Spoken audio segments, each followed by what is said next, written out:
France தலைநகர் பாரிஸின் 18வது வட்டாரத்தில் நிறுத்தி வைக்கப்பட்டிருந்த லாரி ஒன்றுக்குள் சுமார் 60 அகதிகள் கண்டுபிடிக்கப்பட்டனர்.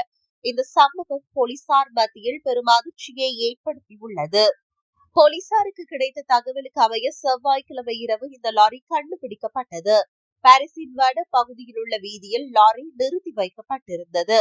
ஓட்டுநர் யாருமின்றி வீதியோரமாக நிறுத்தி வைக்கப்பட்டிருந்த அந்த பார ஊர்திக்குள் சுமார் 58 அகதிகள் இருந்தனர். இதில் பெண்கள் மற்றும் குழந்தைகளும் அடங்குவர். மீட்கப்பட்டவர்கள் அகதி அந்தஸ்து கோரி விண்ணப்பித்ததற்கான ரசீது வைத்திருந்தவர்கள் மற்றும் பெண்கள், குழந்தைகள் உடனடியாக விடுவிக்கப்பட்டனர். முறையான வசிப்பின அனுமதி பத்திரம் இல்லாத மீதமுள்ள 26 வெளிநாட்டினர் உடனடியாக போலீசாரால் போலீஸ் காவலில் எடுக்கப்பட்டனர்.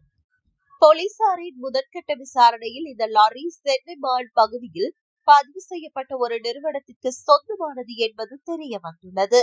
மேலும் அந்த லாரிக்கு அருகில் பூட்டப்படாமல் மற்றொரு லாரியும் நிறுத்தப்பட்டிருந்தது கண்டுபிடிக்கப்பட்டது. அது 2வது லாரி ஒரு வாடகை நிறுவனத்திற்கு சொந்தமானது என்று விசாரணையில் தெரிய வந்துள்ளது. சட்டவிரோத குடியேற்றத்தின் கீழ் இந்த சம்பவம் குறித்து போலீசார் தீவிர விசாரணை நடத்தி வருகின்றனர். அகதிகள் எவ்வாறு அந்த லாரிக்குள் கொண்டு வரப்பட்டனர் என்பது குறித்து விசாரணைகள் தீவிரப்படுத்தப்பட்டுள்ளன.